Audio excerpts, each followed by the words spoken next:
Today we're taking a look at foodthatsings.com. We're going to walk through and take a look at the various elements of the site, see how it looks for a user navigating through. When I first get to the site, I like this initial image. Some very vibrant colors. It really pops. I like the fact that it very clearly tells me right away, Food That Sings, just in case I was having trouble reading the URL. Spells that out very clearly. It then spells out what the site is going to be about, what content I can expect. So really like that. It really pops out, really stands clearly. Now I'm going to go ahead and take a look here and go to the catering options. So we'll go ahead and click on that link. And then it walks me through the different catering options, some different menu options that are here.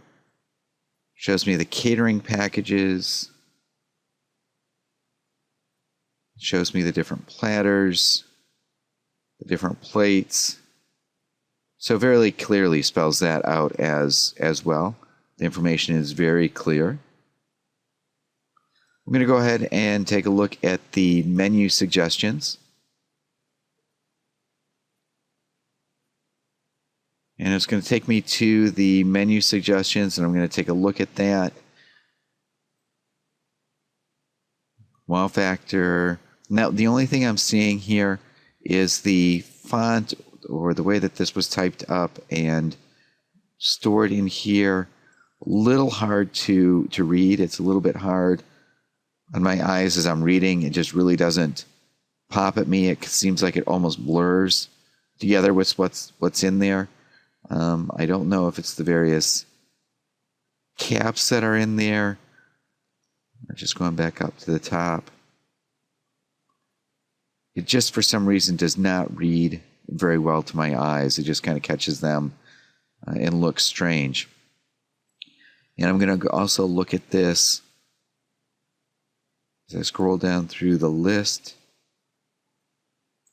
Now I'm looking, and several of these are tagged with a G or an F or a V. And as I'm going through this, I did not see anywhere on this page where it is telling me what those are. Now, as I think about it, thinking about menus, I'm guessing that that is vegetarian and gluten-free.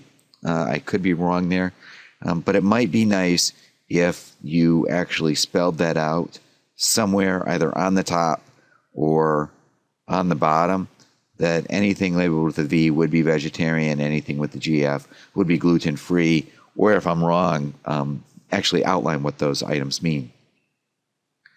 Taking a look at the gallery then, it's going to load up the gallery. And it looks like we have the 12 pictures here. So let's go ahead and take a look at these. Beautiful picture of the food there.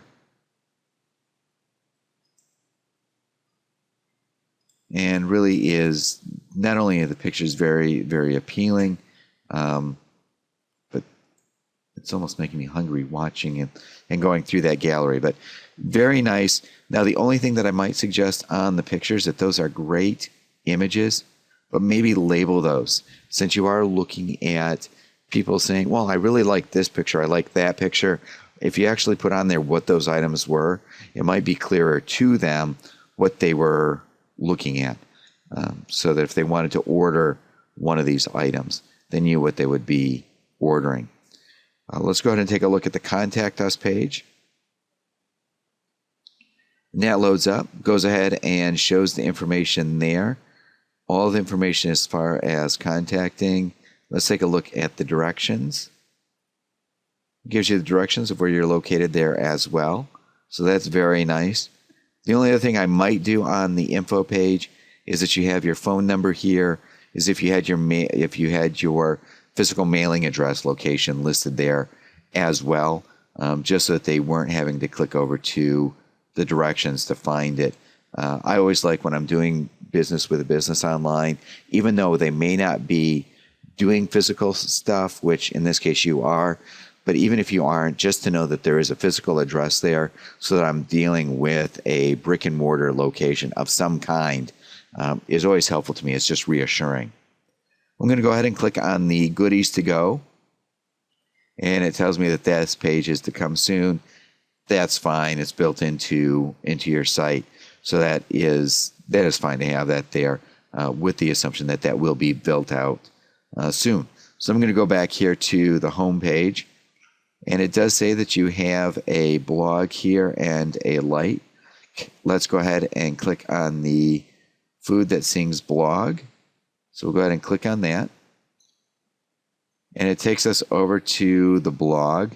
And I'm using Internet Explorer 9, the most recent. So taking a look at what the site looks here.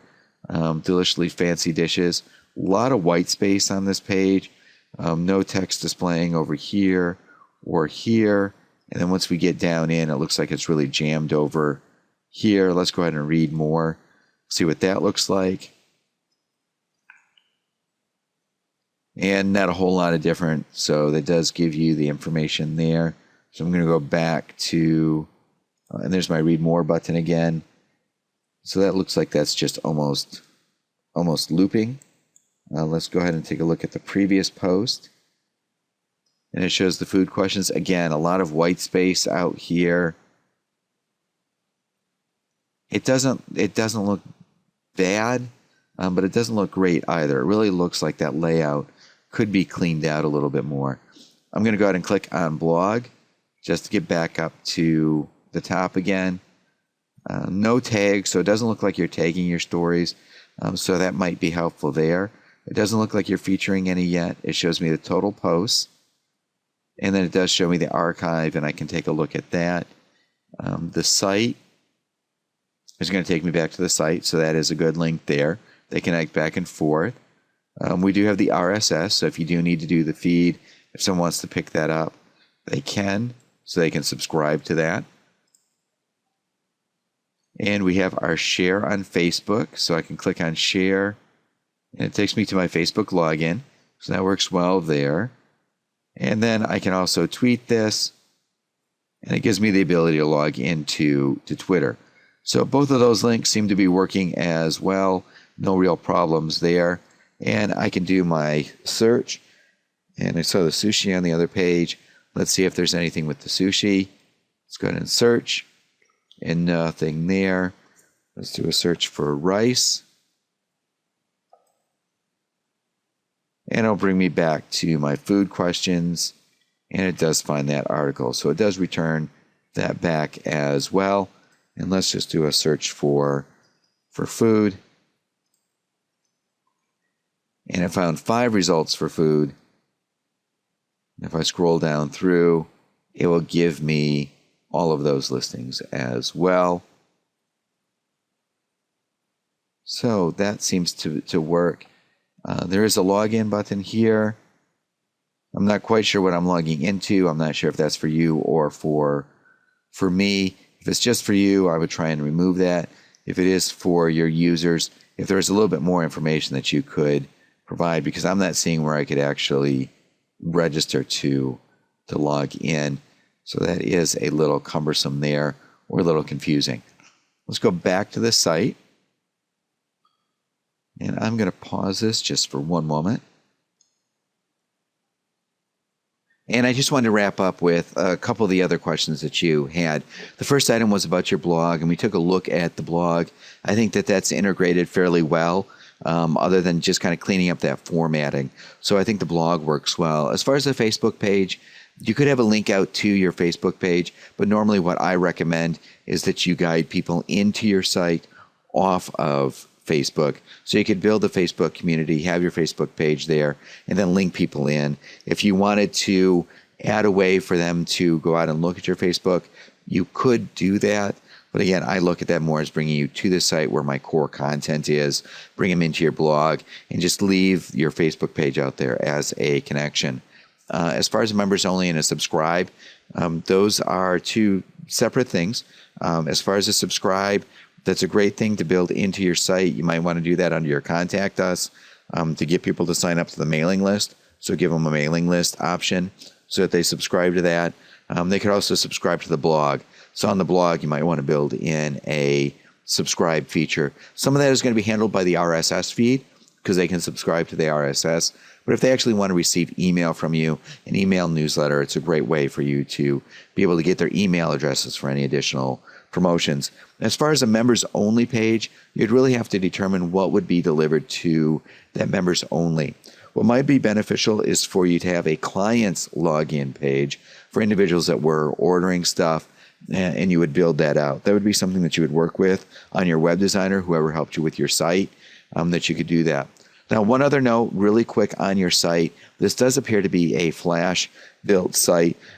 No major problem with that, other than it becomes a little bit harder to work through Google and your searches and your search optimization with that. Now, I'm not a search engine optimization expert, but I do know that when you're building your site within Flash, it is much more difficult for Google to be able to pick up the text because they don't see that as text.